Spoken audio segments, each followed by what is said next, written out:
नमस्कार प्रिय साथियों, मैं हूं आपका दोस्त रत्नेश और स्वागत है आप सभी का जीके कैंपस परिवार में। दोस्तों, आज हम बात करने वाले हैं विश्व भूगोल के एक बहुत ही इम्पॉर्टेंट टॉपिक अक्षांश और देशांतर रेखाओं को। तो चलिए दोस्तों, देर ना करते हुए हम स्टार्ट करते हैं अक्षांश और देशांतर रेखाएं। अगर दोस्तों आप इस चैनल पर नए हैं तो चैनल को सब्सक्राइब कीजिए, साथ ही साथ बेल आइकन को प्रेस कीजिए, जिससे आने वाली लेटेस्ट वीडियो की नोटिफिकेशन आपको मिलती रहे। दोस्तों, इस वीडियो का जो PDF होगा वो हमारे टेलीग्राम चैनल जीके कैंपस के टेलीग्राम चैनल पर मिल जाएगा और उसकी लिंक आपको डिस्क्रिप्शन बॉक्स और कमेंट बॉक्स दोनों जगह आपको दे दी जाएगी। तो चलिए दोस्तों, स्टार्ट करते हैं अक्षांश एवं देशांतर रेखाएं।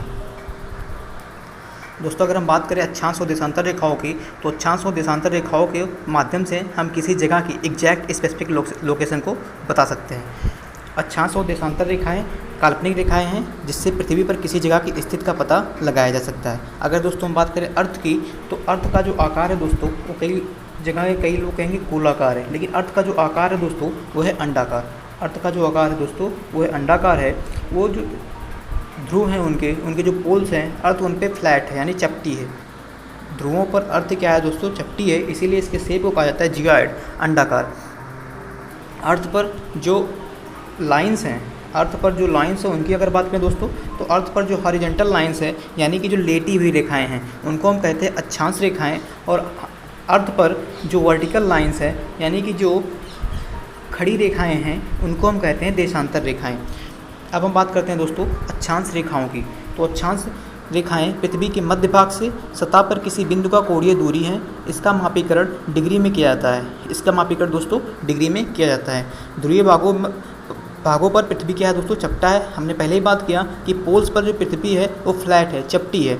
अर्थात ध्रुवों पर अक्षांश की डिग्री की दूरी इक्वेटर भाग के मुकाबले ज़्यादा है।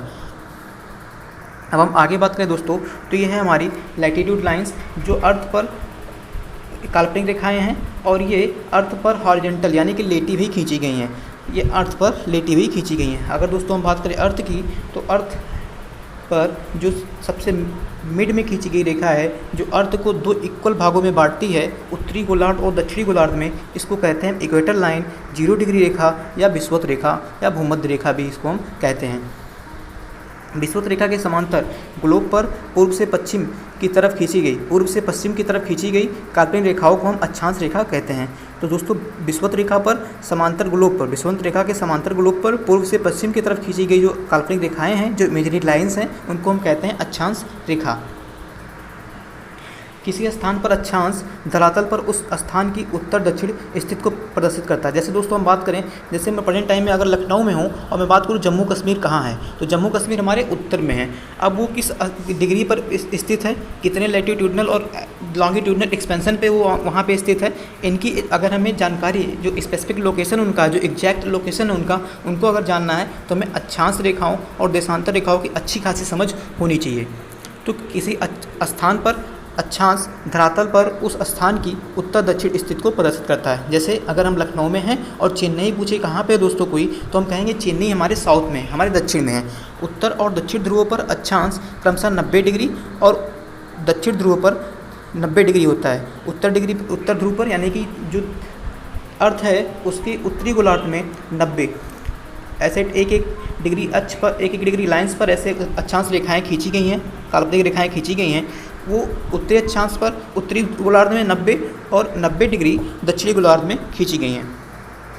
अगर विषुवत रेखा से उत्तर की ओर एक डिग्री पर अक्षांश रेखाएं खींची जाए तो हमें 90 अक्षांश रेखाएं प्राप्त होंगी। इनको उत्तरी अक्षांश रेखाएं कहेंगे। अगर विषुवत रेखा से एक डिग्री, अगर ये इक्वेटर लाइन है, 0 डिग्री लाइन है, और इसके एक डिग्री पर एक अक्षांश रेखाएं खींची जाए तो हमें 90 अक्षांश रेखाएं प्राप्त होंगी, जिनको हम उत्तरी अक्षांश कहेंगे। और इसी प्रकार से दोस्तों, अगर 0 डिग्री इक्वेटर लाइन से दक्षिण में 90 अक्षांश रेखाएं खींची जाएँ तो उसको कहेंगे दोस्तों हम दक्षिणी अक्षांश रेखाएँ।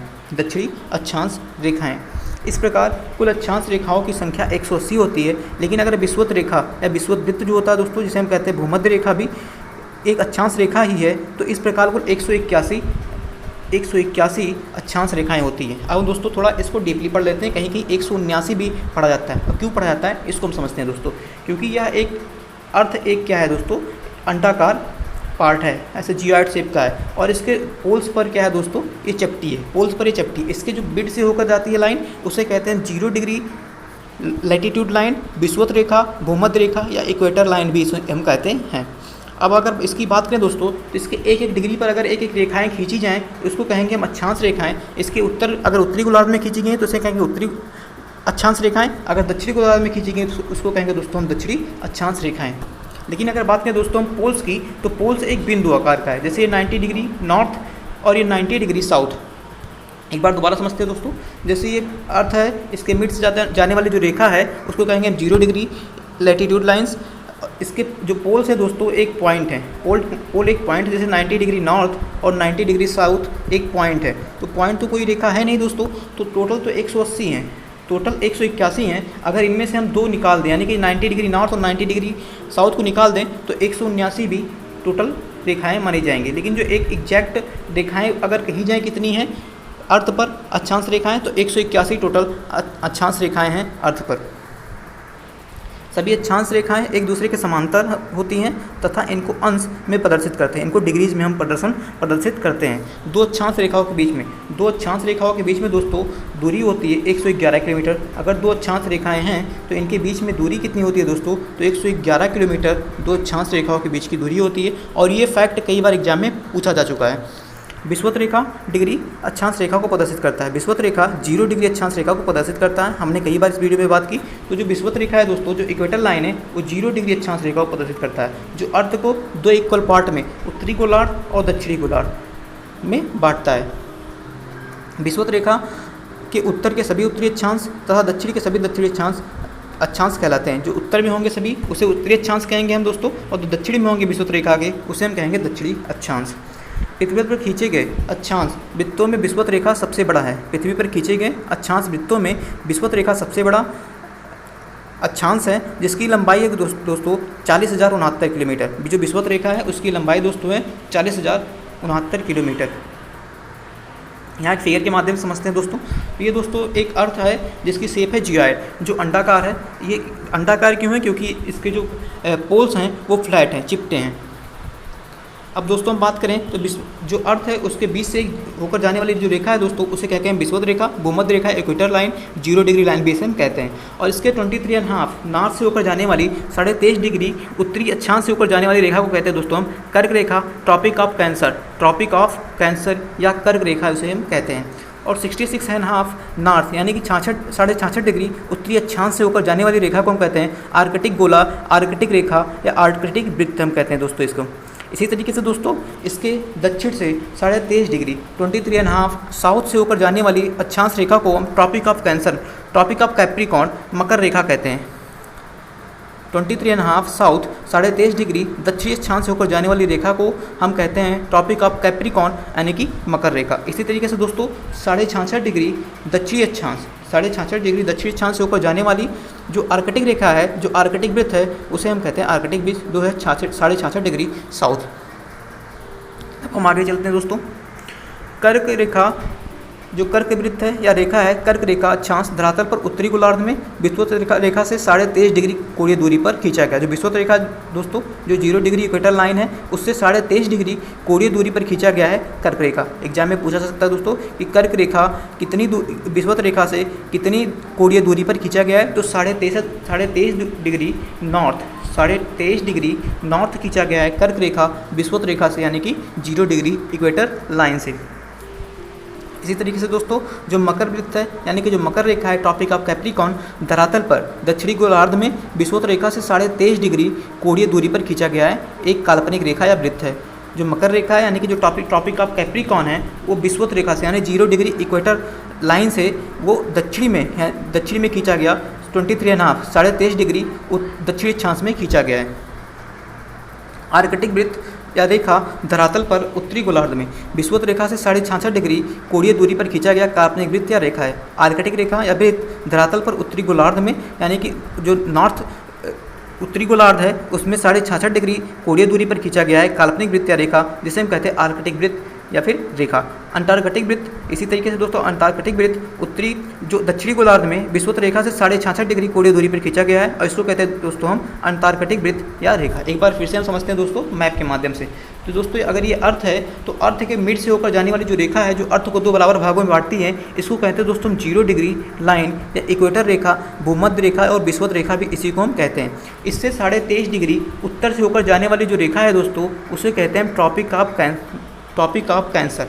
इससे 23.5 डिग्री उत्तर से होकर जाने वाली जो रेखा है दोस्तों उसे हम कहते हैं ट्रॉपिक ऑफ कैंसर यानी कि मकर रेखा। इसी तरीके से दोस्तों इससे यानी कि 0 डिग्री इक्वेटर लाइन से 66.5 डिग्री उत्तर से होकर जाने वाली जो रेखा है उसे कहते हैं हम दोस्तों आर्कटिक सर्किल या आर्कटिक वृत्त या आर्कटिक रेखा। इसी तरीके से दोस्तों 0 डिग्री इक्वेटर लाइन से 23.5 डिग्री साउथ से होकर जाने वाली जो रेखा है दोस्तों उसे हम कहते हैं ट्रॉपिक ऑफ कैप्रिकॉर्न यानी कि मकर रेखा। 23.5 डिग्री साउथ से होकर जाने वाली 0 डिग्री से जो रेखा है उसे कहते हैं ट्रॉपिक ऑफ कैप्रिकॉर्न या फिर मकर रेखा। इसी तरीके से दोस्तों 66.5 डिग्री साउथ से होकर जाने वाली जो रेखा है अर्थ से उसे हम कहते हैं अंटार्कटिक रेखा या अंटार्कटिक सर्किल। अब दोस्तों हम बात करते हैं समर सॉलिस्टिक्स की। तो कर्क संक्रांति कब होती है दोस्तों, कई बार एग्जाम में पूछा जाता है। तो कर्क संक्रांति के समय जो गोलार्ध होता है, जो उत्तरी गोलार्ध होता है, वो 20 से 21 जून में वर्ष का सबसे बड़ा दिन होता है। जो कर्क संक्रांति होती है, जो समर सॉलिस्टिक्स होता है दोस्तों, तो 20 से 21 जून पूछा जाता है दोस्तों कि पृथ्वी पर सबसे बड़ा दिन कब होता है। तो 20 से 21 दिन में 21 जून को भारत में सबसे बड़ा दिन होता है। इसी तरीके से दोस्तों अगर बात करें विंटर सॉलिस्टिक्स की, तो मकर संक्रांति के समय उत्तरी गोलार्ध में 21 से 22 दिसंबर को सबसे छोटा दिन होता है। जो विंटर सॉलिस्टिक्स है दोस्तों, तो मकर संक्रांति के समय जो 22 दिसंबर 21 या 22 दिसंबर को सबसे छोटा दिन होता है मकर संक्रांति के समय, विंटर सॉलिस्टिक्स के समय। इसके विपरीत अगर हम बात करें दक्षिणी गोलार्ध में, तो सबसे छोटा दिन होता है 20 से 21 जून को तथा सबसे बड़ा दिन होता है 21 से 22 दिसंबर को। सबसे बड़ा दिन होता है दक्षिणी गोलार्ध में, यानी कि जो हम बात करें यहाँ पे सॉलिस्टिक्स की, विंटर सॉलिस्टिक्स और समर सॉलिस्टिक्स की। अब अगर हम आगे बात करें दोस्तों पृथ्वी के अक्षांशीय उष्मा जोन यानी कि अर्थ लैटिट्यूड हीट जोन्स की बात करें दोस्तों, तो अगर ये अर्थ है और अर्थ पर इनकी हम मैप के माध्यम से समझें तो ये अर्थ को जो 2 इक्वल पार्ट में बांट रही है रेखा उसे कहते हैं 0 डिग्री लैटिट्यूड लाइन या विषुवत रेखा कहते हैं उसी को दोस्तों हम, और भूमध्य रेखा भी इसी को हम कहते हैं। 0 degree equator line, 0 degree latitude line से 23.5 साउथ नॉर्थ से होकर जाने वाली जो रेखा है दोस्तों उसे हम कहते हैं कर्क रेखा, और 23.5 साउथ से होकर जाने वाली जो रेखा है दोस्तों उसको कहते हैं मकर रेखा। Tropic of Cancer 23.5 north and Tropic of Capricorn 23.5 south. और इन दोनों रेखाओं के बीच का जो क्षेत्र है दोस्तों उसे कहते हैं उष्णकटिबंध। उसे कहते हैं दोस्तों हम क्या, उष्णकटिबंध क्षेत्र। 23.5 नॉर्थ एंड 23.5 साउथ यानी कि कर्क रेखा और मकर रेखा का जो बीच का एक क्षेत्र है अर्थ पर उसको कहते हैं दोस्तों हम क्या, उष्णकटिबंध। इसी तरीके से दोस्तों 23.5 नॉर्थ से 66.5 नॉर्थ के बीच की जो रेखा है दोस्तों उसे कहते हैं उत्तरी शीतोष्ण कटिबंध। 23.5 नॉर्थ टू 66.5 नॉर्थ के बीच की जो रेखा है दोस्तों, जो बीच का जो स्पेस है उसको कहते हैं दोस्तों उत्तरी शीतोष्ण कटिबंध। यानी कि कर्क रेखा से आर्कटिक रेखा के बीच की जो स्पेस है उसे कहते हैं उत्तरी शीतोष्ण कटिबंध। उसी तरीके से दोस्तों 66.5 नॉर्थ टू 90 नॉर्थ के बीच की जो स्पेस है उसे कहते हैं उत्तरी शीत कटिबंध। 66.5 नॉर्थ टू 90 नॉर्थ के बीच का जो स्पेस है दोस्तों उसे कहते हैं उत्तरी शीत कटिबंध। इसी तरीके से अगर हम दक्षिण में बात करें दोस्तों, तो 23.5 साउथ टू 66.5 साउथ के बीच का जो क्षेत्र है उसे कहते हैं दक्षिणी शीतोष्ण कटिबंध। 66.5 साउथ टू 90 साउथ के बीच का जो स्पेस है उसे कहते हैं दक्षिणी शीत कटिबंध। अब हम बात करते हैं दोस्तों ट्रॉपिक जोन की यानी कि उष्ण कटिबंध की। कर्क रेखा यानी कि 23.5 नॉर्थ एंड मकर रेखा यानी कि कैप्रिकॉर्न 23.5 साउथ रेखा के बीच के सभी अक्षांशों पर मध्याह्न का समय सूर्य से कम एक बार सिर के ऊपर होता है। कर्क रेखा और मकर रेखा के बीच सभी अक्षांशों पर मध्याह्न का सूर्य दिन में कम से कम एक बार ठीक सिर के ऊपर होता है, अतः इस क्षेत्र में सबसे अधिक गर्मी रहती है, इसलिए इस क्षेत्र को उष्ण कटिबंध कहते हैं। और पूरी दुनिया में सबसे ज़्यादा सूर्य की रोशनी पृथ्वी के इसी भाग को, जो उष्ण कटिबंध क्षेत्र है यानी कि जो ट्रॉपिकल जोन है 23.5 नॉर्थ टू 23.5 साउथ यानी कि कर्क रेखा, Tropic of Cancer to Tropic of Capricorn के बीच का जो क्षेत्र है इसको कहते हैं हम क्या, उष्णकटिबंध क्षेत्र। और पूरी दुनिया में सूर्य की सबसे ज़्यादा रोशनी जो होती है दोस्तों वो इसी भाग को मिलती है। अब हम बात करें दोस्तों टेम्परेट जोन की, यानी कि शीतोष्ण कटिबंध की। कर्क रेखा, कर्क वृत्त या कर्क रेखा जो ट्रॉपिक ऑफ कैंसर है, वहाँ से लेकर उत्तर में मकर वृत्त रेखा से दक्षिण में मध्याह्न तक का जो समय है, सूर्य कभी भी ठीक सिर के ऊपर नहीं चमकता। सूर्य की किरणों का कोण ध्रुवों की ओर घटता जाता है, जिसके फलस्वरूप जो उत्तरी गोलार्ध में कर्क रेखा तथा आर्कटिक सर्किल के बीच एवं दक्षिणी गोलार्ध में मकर रेखा यानी कि ट्रॉपिक ऑफ कैप्रिकॉर्न तथा अंटार्कटिक सर्किल यानी कि अंटार्कटिक वृत्त के बीच साधारण तापमान रहता है। अतः यहाँ ना तो अधिक सर्दी पड़ती है और ना ही अधिक यहाँ पे गर्मी पड़ती है, इसीलिए इसे कहते हैं हम शीतोष्ण कटिबंध। यानी कि दोस्तों अगर मैप के माध्यम से इसको समझें हम, तो जो अर्थ है, अर्थ को मिड से काटती 0 डिग्री इक्वेटर लाइन, और इसके 23.5 साउथ, 23.5 नॉर्थ टू 66.5 नॉर्थ के बीच का क्षेत्र नॉर्थ में, और 23.5 साउथ टू 66.5 साउथ के बीच का क्षेत्र जो है दोस्तों, उसको कहते हैं हम शीतोष्ण कटिबंध यानी कि टेम्परेट जोन। अब हम बात करें दोस्तों शीत कटिबंध की यानी कोल्ड जोन की, तो उत्तरी गोलार्ध में आर्कटिक सर्किल तथा उत्तरी ध्रुव के बीच जो उत्तरी गोलार्ध में आर्कटिक सर्किल यानी 66.5 नॉर्थ टू 90 नॉर्थ के बीच का क्षेत्र, और दक्षिणी गोलार्ध में अंटार्कटिक सर्किल यानी 66.5 साउथ टू 90 साउथ दक्षिणी ध्रुव के बीच का जो क्षेत्र है, वहाँ पे काफ़ी ठंड रहती है। इसे हम कहते हैं दोस्तों कोल्ड जोन। इसका कारण यह है कि यहाँ सूर्य जो है दोस्तों वो क्षितिज के ऊपर कभी नहीं आता। सूर्य की किरणें यहाँ काफ़ी तिरछी पड़ती हैं या फिर नहीं पड़ती, इसी कारण से शीत कटिबंध भी हम कहते हैं, कोल्ड जोन कहते हैं। अब दोस्तों अगर हम बात करें लैटिट्यूड लॉन्गिट्यूड लाइंस की, तो अर्थ पर जो वर्टिकल लाइंस हैं, जो वर्टिकल लाइंस हैं उन्हें हम कहते हैं लॉन्गिट्यूड लाइंस। वह अर्थ पर जो वर्टिकल लाइंस खींची गई हैं, जो काल्पनिक इमेजिनरी लाइंस खींची गई हैं, उसे हम कहते हैं दोस्तों लॉन्गिट्यूडनल लाइंस। यहाँ पे दिख रहा होगा आपको एक अच्छे से फिगर के माध्यम से कि अर्थ पर जो वर्टिकल लाइंस खींची गई हैं उसको कह रहे हैं हम दोस्तों लॉन्गिट्यूड लाइंस। 0 डिग्री लाइन को हम कहते हैं प्राइम मेरिडियन लाइन। अक्षांश के लंबवत उत्तरी ध्रुव तथा दक्षिणी ध्रुव को मिलाने वाली जो रेखाएं हैं, जो अर्धवृत्ताकार रेखाएं हैं, उसे हम कहते हैं देशांतर रेखा।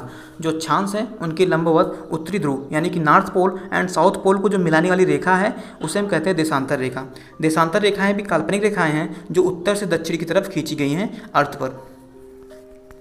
क्योंकि एक बिंदु पर 360 डिग्री का कोण होता है, तो इस प्रकार अगर एक डिग्री पर रेखाएं खींची जाएं तो हमें 360 देशांतर रेखाएं प्राप्त होती हैं। तो इस प्रकार कुल देशांतर रेखाओं की संख्या कितनी है दोस्तों? 360। अगर एग्जाम में पूछा जाए कि देशांतर रेखाओं की अर्थ पर संख्याएं कितनी हैं, तो 360 देशांतर रेखाएं टोटल हैं। देशांतर रेखाएं उत्तरी और दक्षिणी ध्रुव को पर मिलती हैं, अतः ये अक्षांश रेखाओं की तरह एक दूसरे के समांतर नहीं होती, ये एक दूसरे से पैरेलल नहीं होती। भूमध्य रेखा से ध्रुवों की ओर जाने पर देशांतर रेखाओं के बीच की दूरी घटती जाती है। जब हम भूमध्य रेखा से ध्रुवों की ओर जाते हैं तो देशांतर रेखाओं के जो बीच की दूरी होती है दोस्तों, वो घटती जाती है। देशांतर रेखाओं के बीच अधिकतम दूरी भूमध्य रेखा के पास होती है, जो 111.32 किलोमीटर होती है। देशांतर रेखाओं के बीच अधिकतम दूरी भूमध्य रेखा यानी कि इक्वेटर लाइन के पास होती है, जो 111.32 किलोमीटर होती है। यहाँ पे दोस्तों आप देख रहे होंगे 0 डिग्री लाइन को, और इन लाइंस के बीच में यानी कि 0 डिग्री लाइन, 0 डिग्री जो लॉन्गिट्यूडनल लाइन है और 1 डिग्री लॉन्गिट्यूडनल लाइन के बीच की जो दूरी होगी दोस्तों, वो सबसे ज़्यादा होगी भूमध्य रेखा पर, और ध्रुवों की तरफ जाने पर ये दूरी धीरे धीरे क्या होगी, घटती जाएगी। तो ये 0 डिग्री लाइन और 1 डिग्री लॉन्गिट्यूडनल लाइन के बीच की जो दूरी होगी दोस्तों, वो 111.32 किलोमीटर होगी, और ये चीज़ें कई बार एग्जाम में पूछी जा चुकी हैं। लंदन के शहर ग्रीनविच से गुजरती हुई एक देशांतर रेखा को 0 डिग्री देशांतर रेखा माना जाता है, जिसे हम प्रधान मध्याह्न रेखा यानी प्राइम मेरिडियन रेखा भी कहते हैं। लंदन के एक शहर ग्रीनविच से होकर गुजरती है 0 डिग्री लॉन्गिट्यूडनल लाइन, जिसे हम कहते हैं दोस्तों प्राइम मेरिडियन। ग्रीनविच रेखा ग्रीनविच नामक शहर से गुजरती है, इसी कारण इस रेखा को हम कहते हैं ग्रीनविच लाइन यानी कि GMT, जिसे हम ग्रीनविच टाइम कहते हैं।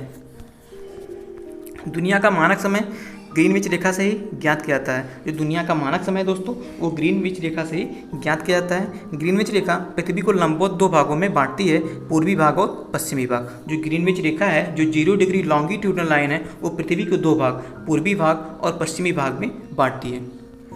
ग्रीनविच रेखा से पूर्व में स्थित 180 डिग्री देशांतर रेखाओं को पूर्वी देशांतर रेखा, जो ग्रीनविच रेखा से ईस्ट में होंगे 180 डिग्री लॉन्गिट्यूडनल लाइंस, उनको कहेंगे हम दोस्तों क्या, ईस्ट लॉन्गिट्यूडनल लाइंस यानी कि पूर्वी देशांतर रेखा। और जो ग्रीनविच रेखा से पश्चिम में होंगी वो होंगी 180 देशांतर रेखाएं, तो उसको कहेंगे दोस्तों हम वेस्ट लॉन्गिट्यूडनल लाइंस। 180 देशांतर रेखाएं जो होंगी वो कही जाएंगी पश्चिमी देशांतर रेखाएं यानी कि वेस्ट लॉन्गिट्यूडनल लाइंस। अब दोस्तों अगर हम बात करें टाइम जोन की, तो हर देश के लिए मानक समय और समय जोन बनाए गए हैं। अगर हर शहर अपने मध्याह्न के हिसाब से समय को मान कर रखने लगे तो उस शहर और दूसरे शहर को स्थानीय समय में काफ़ी अंतर आ जाएगा। तो जैसे ही भारत की IST जो है इंडियन स्टैंडर्ड टाइम, तो 82.5 डिग्री जो IST है वो भारत की इंडियन स्टैंडर्ड टाइम है, यानी मानक समय रेखा है जो इलाहाबाद की नैनी से होकर जाती है। प्रत्येक देश के एक केंद्रीय देशांतर रेखा यानी कि मानक मध्याह्न रेखा की स्थानीय समय को ही संपूर्ण देश का मानक समय माना जाता है। जैसे इंडिया का है इंडियन स्टैंडर्ड टाइम 82.5 जो इलाहाबाद के नैनी से होकर जाती है। भारत में 82.5 डिग्री 82.5 पूर्वी देशांतर रेखा यानी कि ईस्ट लॉन्गिट्यूडनल लाइन को यहाँ की मानक मध्याह्न रेखा माना जाता है। इस देशांतर रेखा के स्थानीय समय को सारे देश का मानक समय माना जाता है। जो 82.5 डिग्री पूर्वी देशांतर रेखा है यानी 82.5 degree east longitudinal line Bharat में इलाहाबाद के नैनी से होकर गुजरती है।